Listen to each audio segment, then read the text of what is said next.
Hello friends, welcome to my channel.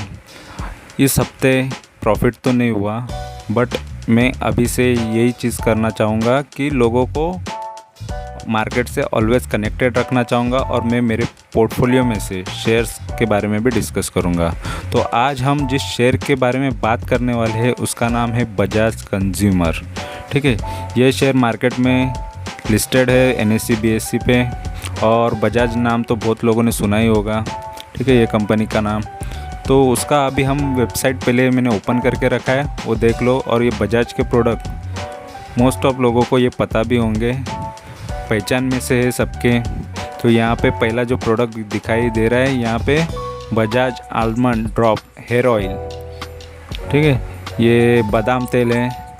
इसके बारे में बहुत लोगों को पता रहेगा, इसमें विटामिन ये वो सारी चीज़ें बताइए। इसका ऐड भी आता है और ये बड़ी कंपनी है, ऑलरेडी सबको पता है।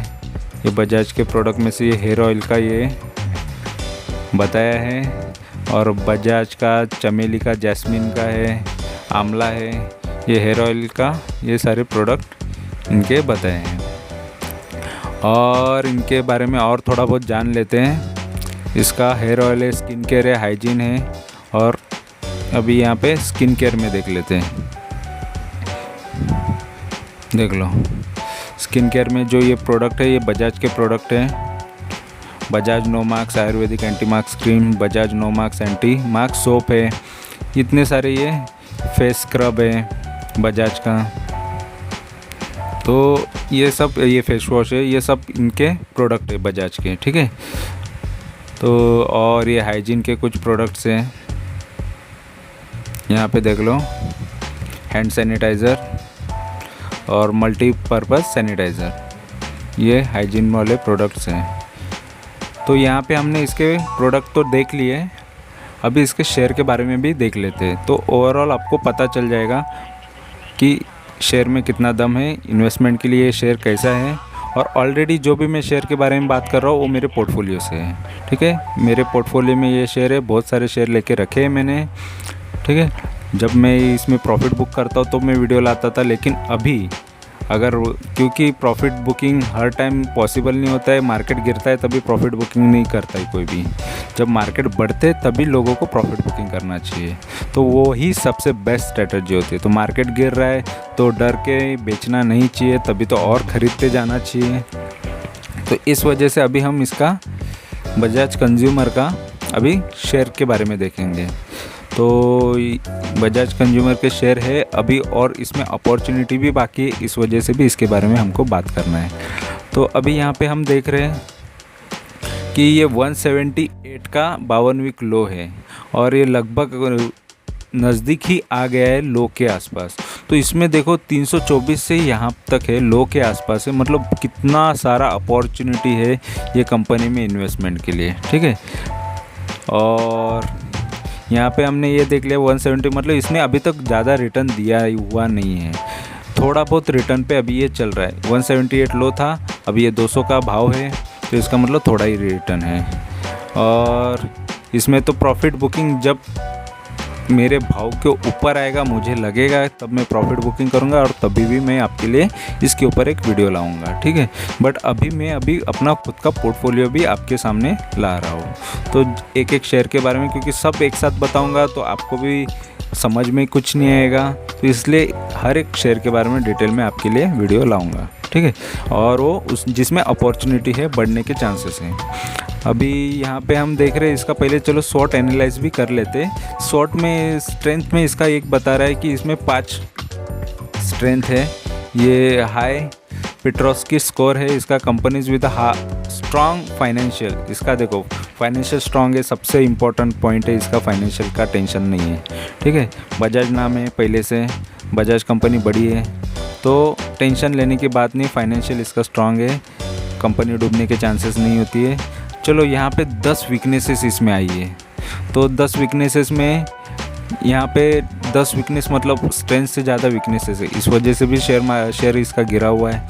तो इसमें वीकनेसेस में कौन सा बता रहा है, mutual fund decrease their share holding, mutual fund घटा रहे हैं। देखो इनका भी मार्केट में बहुत कॉम्पिटिटर्स है, कंज्यूमर केयर में है ये, बड़े बड़े इससे भी और बड़े कंपनी है, HUL है, और डाबर है, ऐसे बहुत सारी कंपनी हैं जो रिटेल बिजनेस में भी है, जो इनको टक्कर देती है। तो इस वजह से भी कुछ लोग यहाँ से वहाँ शिफ्ट करते, वहाँ से यहाँ शिफ्ट करते, जिसमें अपॉर्चुनिटी रहता है वहाँ पर लोग जाते हैं। तो म्यूचुअल फंड यहाँ से पैसा निकाल रही है। तो ये एक इसका सबसे बड़ा वीकनेसेस है, ठीक है। और अपॉर्चुनिटी में यहाँ पे क्या बता रहा है कि यहाँ पे देखो अपॉर्चुनिटी भी कुछ है इसके अंदर, कि इसका जो पी है वो बहुत अट्रैक्टिव है। ये यहाँ पे जो पी दिख रहा है 14 का प्राइस है पी का, तो मतलब इन्वेस्टमेंट के लिए बहुत अच्छा खासा ये अपॉर्चुनिटी होता है। तो अभी भी लेके रखने से बहुत फ़ायदा हो सकता है। ये लॉन्ग टर्म के लिए सोचो तो ही बहुत अच्छा खासा बेनिफिट होगा इसमें। और थ्रेट यहाँ पे देखेगा, डर यहाँ पे है, दो डर बताया। डी ग्रोथ इन रिवेन्यू इसका कम हो रहा है, प्रॉफिट एंड ऑपरेटिंग मार्जिन भी कम हो रहा है। ये डर लग रहा है कंपनी में प्रॉफिटेबिलिटी थोड़ी कम होती जा रही है, ठीक है। इस वजह से भी शेयर गिरते, देखो शेयर गिरने के चांसेस वही रहते। बट अच्छी कंपनी में इन्वेस्टेड रहोगे तो आराम से प्रॉफिट कमा लोगे। तो ऐसे टाइम पे ही तो हमको देखो कंपनी का प्रॉफिट कम हो रहा है तो कंपनी भी टेंशन लेगी कि सोचेगी प्रॉफिट कम हो रहा है, इसका मतलब हमको कंपनी का और कुछ स्ट्रैटेजी चेंज करना पड़ेगा कुछ ना। बट अच्छी कंपनी में रहना ज़रूरी होता है। तो यहाँ पे मैंने आपको ये सारी चीज़ें बता दी। अभी कंपनी का ओवरव्यू देखते हैं। इसका मार्केट कैपिटल देख लो, लगभग 3000 तक है, 3000 करोड़ तक है।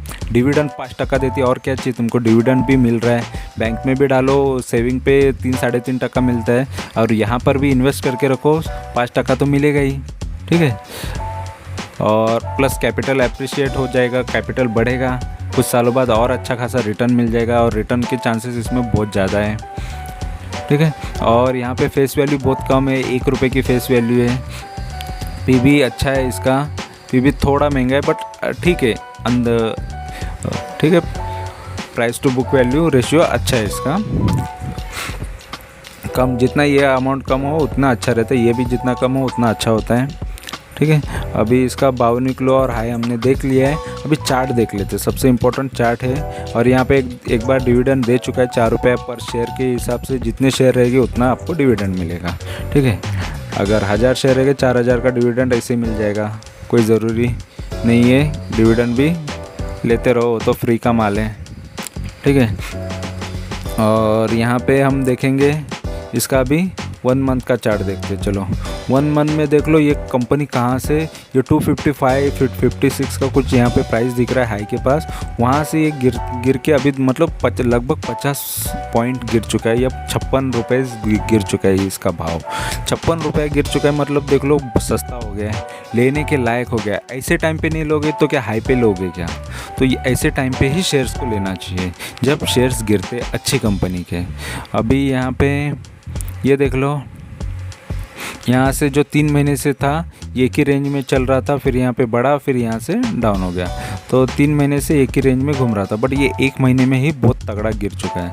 यहाँ पे अभी हम यहाँ पे देखेंगे 6 महीने का रिटर्न, 6 महीने का भी देखोगे तो चार्ट इसका डाउनवर्ड ही नज़र आ रहा है, ठीक है। वहाँ से ये शेयर यहाँ तक बैलेंस था, फिर यहाँ से गिरा, मतलब यह अगस्त तक अच्छा खासा एक ही रेंज में था, फिर उसके बाद फिर गिरा, फिर यहाँ पर भी फिर से गिरा, मतलब अगस्त के बाद इसमें गिरावट चालू हो गई 6 महीने में, ठीक है।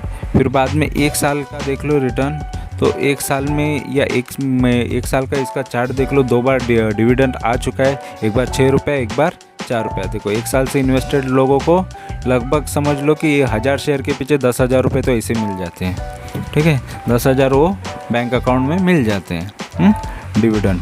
और यहाँ से ये बढ़ा, फिर यहाँ से ये फिर उतरते गया, ठीक है। तो ये इसका चार्ट है, ये भी हमने देख लिया, मतलब 2 बार तो रिटर्न यहाँ पे लोगों ने कमा लिया रहेगा। यहाँ से जब बढ़ा ना 1 साल के अंदर अच्छा खासा कमा लिया होता।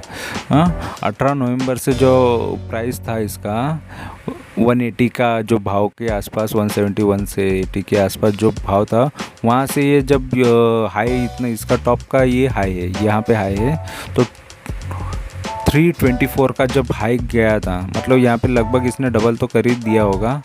डबल के आसपास 70-80%, 90% तक रिटर्न यहाँ से दे चुका था। फिर वहाँ से कुछ स्टेबल हुआ, फिर यहाँ से गिरना चालू हुआ।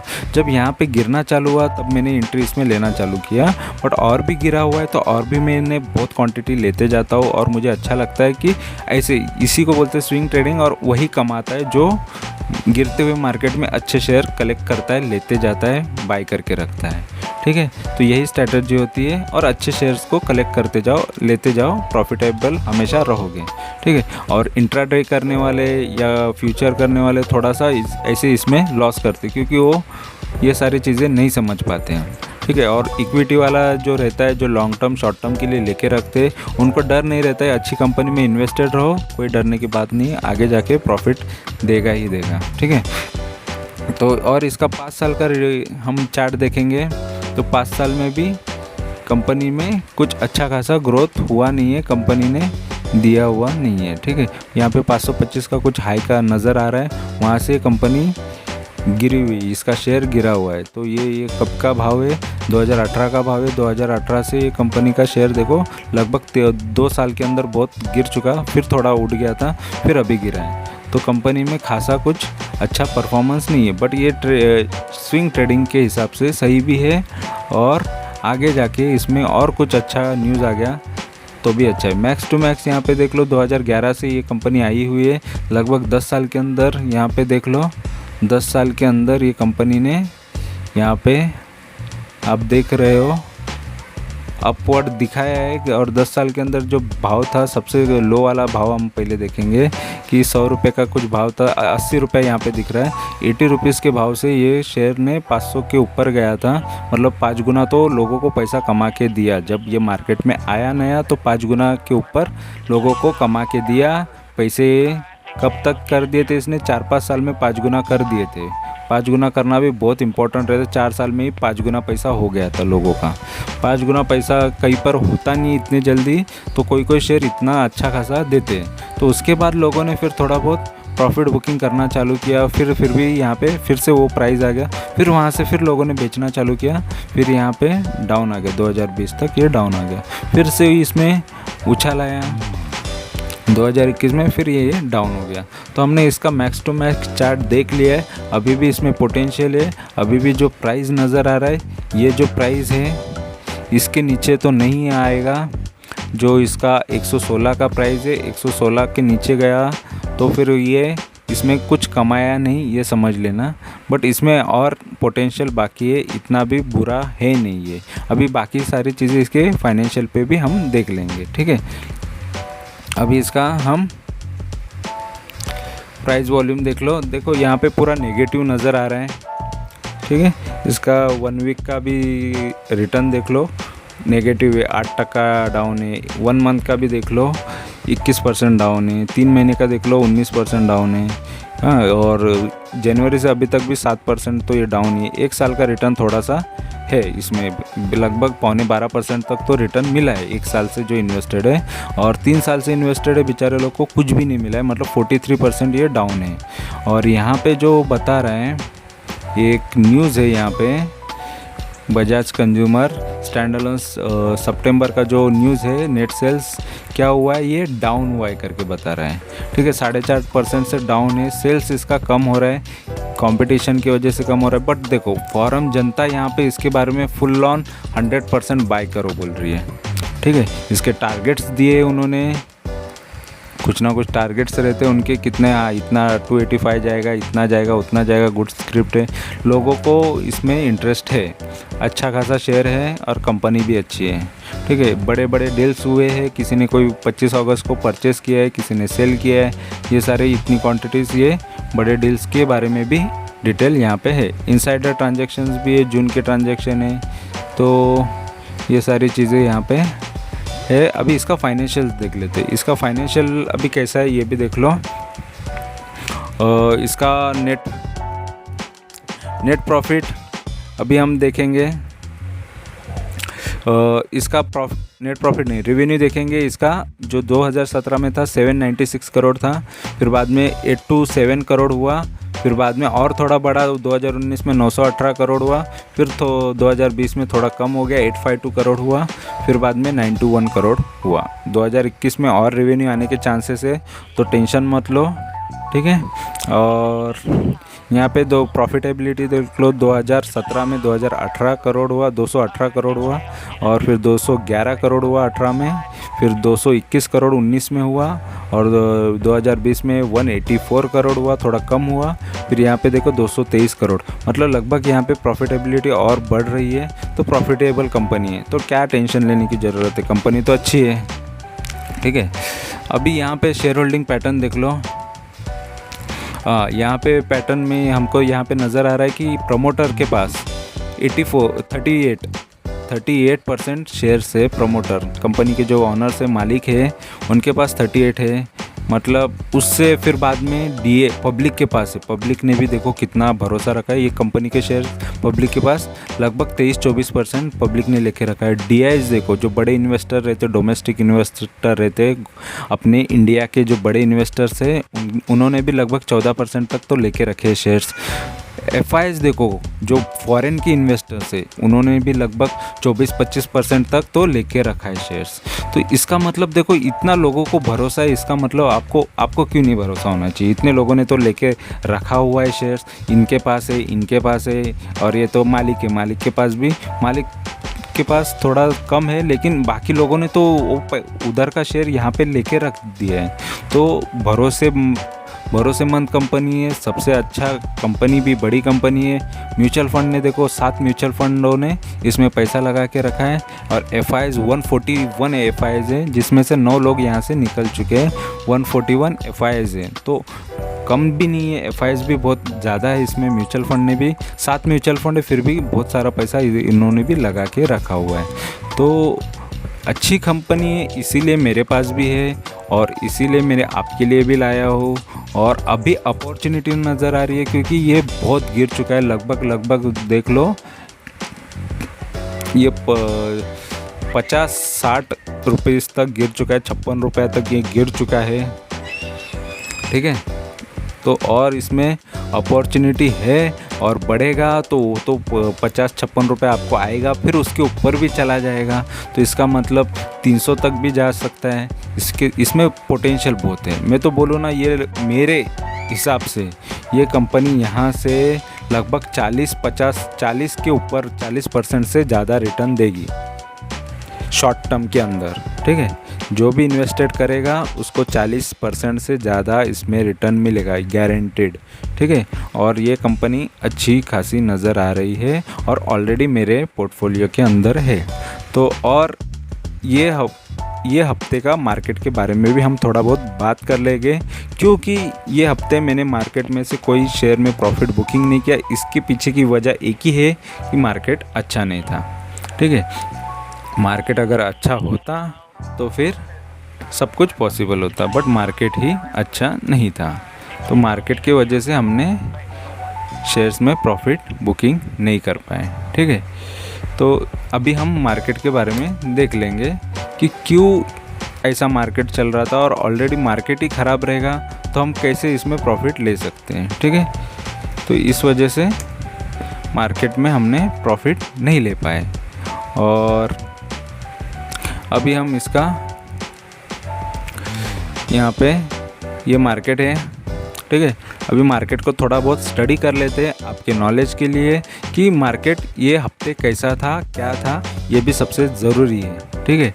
नहीं तो मैं आपके लिए ये सारी चीज़ें नहीं लाता, ठीक है। ये 5 दिन का जो हफ्ते का मार्केट है, पहले वो देख लेते। 5 दिन में देख लो मार्केट का इंडिकेटर, देख लो ये हफ्ते का मार्केट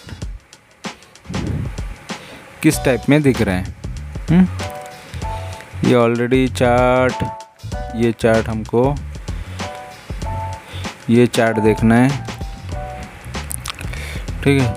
यहाँ से जो 52 वीक का लो जो बता रहा है, ये 12,730 का है, और हाई जो बता रहा है 18,000, मतलब लगभग 6,000 6,500 पकड़ लो, 6,000 रुपये मार्केट बढ़ चुका है। तो थोड़ा बहुत करेक्ट तो होगा ही, और करेक्ट होने का कोई ना कोई टाइम होता है। तो ऐसे टाइम पे नहीं करेक्ट होगा तो कब करेक्ट होगा। तो इसीलिए मार्केट करेक्ट मोड पे है। ठीक है, मार्केट ने करेक्शन दिखाया है और मार्केट करेक्ट हो चुका है।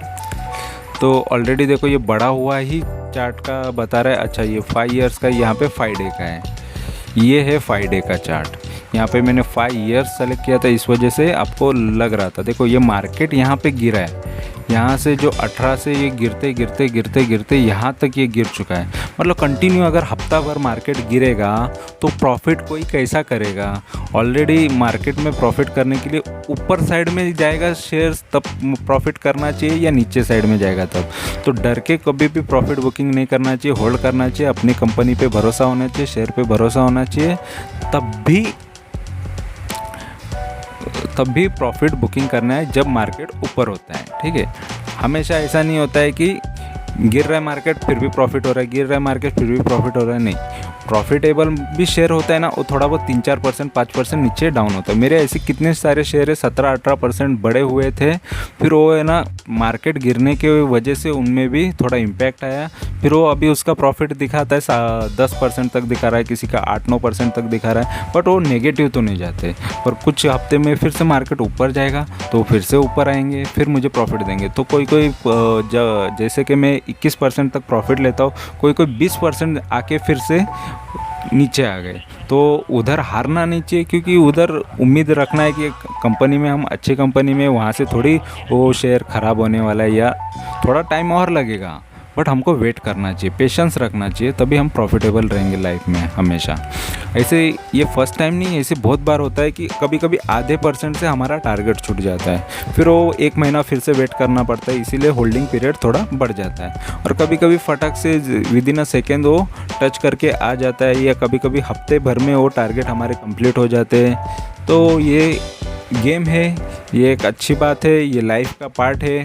मार्केट एक अपनी लाइफ के जैसे, कभी हम मंजिल के आसपास रहते, कहीं ना कुछ प्रॉब्लम आ ही जाता है। तो इससे बहुत कुछ सीखने मिलता है लोगों को, और ये सीखना अच्छी बात है, और इसके वजह से हमारा माइंड एक्टिव भी रहता है, और मार्केट बहुत कुछ सिखा देता है। और इसमें बड़े बड़े लोग इसमें घुसे हुए हैं। हर कोई मार्केट जिसको आता है, इसका मतलब सोच लो कि मार्केट में सबसे ज़्यादा नॉलेज उसके पास है, क्योंकि मार्केट का स्टडी मतलब बड़े बड़े इन्वेस्टर इस पर डिपेंड है, बड़े बड़े लोग इस पर डिपेंड है, बड़ी बड़ी कंपनियां इस पर डिपेंड है। मार्केट बहुत बड़ी चीज़ है, मार्केट में रहो, बहुत पैसा खुद भी कमाओगे, लोग भी कमा रहे, हम भी कमाएंगे, सभी लोग कमाएंगे। तो कोई इसमें रिस्क तो होता ही है, बट डरने की बात नहीं है। मेरा कहना है सिर्फ डरने की बात नहीं, कमा लोगे, अच्छी कंपनी में रहो, अच्छा खासा कमा लोगे। मार्केट गिर रहा है तो वो टाइम पे लेने की कोशिश करना है, लेना है, डरना नहीं है। अच्छी कंपनी में मेरे साथ कनेक्टेड रहो, सब्सक्राइब करके रखो, सबसे मेन तो सब्सक्राइब करके रहो। कोई भी डाउट रहेगा, कोई भी घटिया शेयर में मत रहो, फिर उसके ऊपर मेरे से रिकमेंडेशन मत मांगो। मैं सिर्फ यही बोलूँगा, जो मेरे पास शेयर है वही चीज़ शेयर के बारे में मैं आपको बताऊँगा। दुनिया भर के शेयर के बारे में पूछोगे मैं बिल्कुल नहीं बताऊँगा, क्योंकि उससे क्या होगा कि आपके हिसाब से मैं अपना रिव्यू देना वो मेरे लिए सही नहीं रहेगा। जो मेरे पास है उस शेयर के बारे में मैं आपको कभी भी रिव्यू दे सकता हूँ, क्योंकि मैंने उसके ऊपर ऑलरेडी बहुत पहले से स्टडी कर चुका होता हो। और आपके लिए फिर अलग से हर एक बंदे के लिए स्टडी करना मेरे लिए पॉसिबल नहीं है, हर एक बंदे को रिप्लाई देना मेरे लिए पॉसिबल नहीं। जो मेरे पास शेयर है उसके बारे में मैं ज़रूर बताऊंगा। अगर आपने कोई शेयर पूछा है, अगर वो मेरे पोर्टफोलियो में है, तो मैं उसके बारे में तुरंत रिप्लाई दे सकता हूँ। ठीक है, तो इसलिए चैनल को सब्सक्राइब करके रखो। अच्छे शेयर के बारे में रिकमेंडेशन आएगा, मतलब जो मैं शेयर ले रहा हूँ वो आप शेयर लेके रख सकते हो और अच्छा खासा लाइफ में प्रॉफिट कमा सकते हो।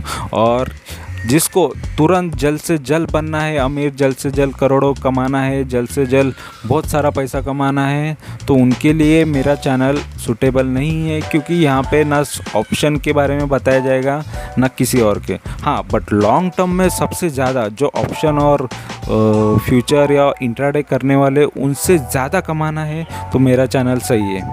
ठीक है, तो इस वजह से आगे जाके आपको लॉन्ग में ज़्यादा से ज़्यादा कमाना है तो यही अच्छा है, क्योंकि बड़े बड़े लोग जो मार्केट में बड़े किंग बने हैं, बुल बने हैं, हाँ, तो वो लोग सिर्फ लॉन्ग टर्म के भरोसे ही बने, ना कि ऑप्शन खेल के बने हैं, ना ही इंट्राडे करके बने हैं। ठीक है, तो बड़े से बड़ा इन्वेस्टर बनना है, राकेश झुनझुनवाला जैसा बनना है, वॉरेन बफेट जी जैसा बनना है, विजय केडिया जी जैसा बनना है, किसी के कोई भी बड़ा जो इन्वेस्टर उनके जैसा बनना है तो उनके जैसा ही सोचो, उनके जैसा ही इन्वेस्टमेंट की स्ट्रैटेजी यूज़ करो, ना कि इंट्राडे करो या ऑप्शन करो। वैसा करके कोई इतना बड़ा आदमी बना नहीं है। तो जैसा मैं जिस स्ट्रैटेजी में हूँ वही सही स्ट्रैटेजी लग रही है और ऑलरेडी मैं प्रॉफिटेबल हूँ, ना कि मैं एक दिन प्रॉफिट करूँगा, 2 दिन बाद लॉस करूँगा, 3 दिन बाद फिर से प्रॉफिट करूँगा, फिर ऐसा ये नहीं चलता है मेरे पास। ऑलरेडी ये सारी चीज़ें करने के बाद, सीखने के बाद फिर सही रास्ता यही मुझे मिला है कि यही स्ट्रैटेजी अच्छी है। पोर्टफोलियो को मैनेज करो, हैंडल करो, कोई शेयर्स बढ़ रहे हैं तो टाइम पे बेचो, फिर बाद में फिर नीचे आता है फिर ख़रीदो, उसी से हम अच्छा खासा प्रॉफिट जनरेट कर सकते हैं। ठीक है, इन्फॉर्मेशन अच्छी लगी है, चैनल को सब्सक्राइब करो। चैनल को सब्सक्राइब करने से कोई ज़िंदगी में घाटा तो होने वाला नहीं है। चैनल को सिर्फ सब्सक्राइब करके रखना, इन्फॉर्मेशन आने वाली है और पैसे कमाने वाली आने वाली है, जिससे आप कुछ कमा लोगे। ठीक है, अच्छा खासा ग्रोथ कर लोगे, अच्छा खासा इन्वेस्टमेंट पे रिटर्न कमा लोगे। तो चैनल को सब्सक्राइब करके रखो। इन्फॉर्मेशन आपको अच्छी लगी है और इन्फॉर्मेशन अच्छी लगी है तो लाइक भी करो और कमेंट भी करो। कुछ इन्फॉर्मेशन में कुछ आपको लग रहा है कि और कुछ इन्फॉर्मेशन आपको चाहिए थी, उसके बारे में भी पूछ सकते हो। ठीक है, thank you very much for watching my video. Thank you, bye bye.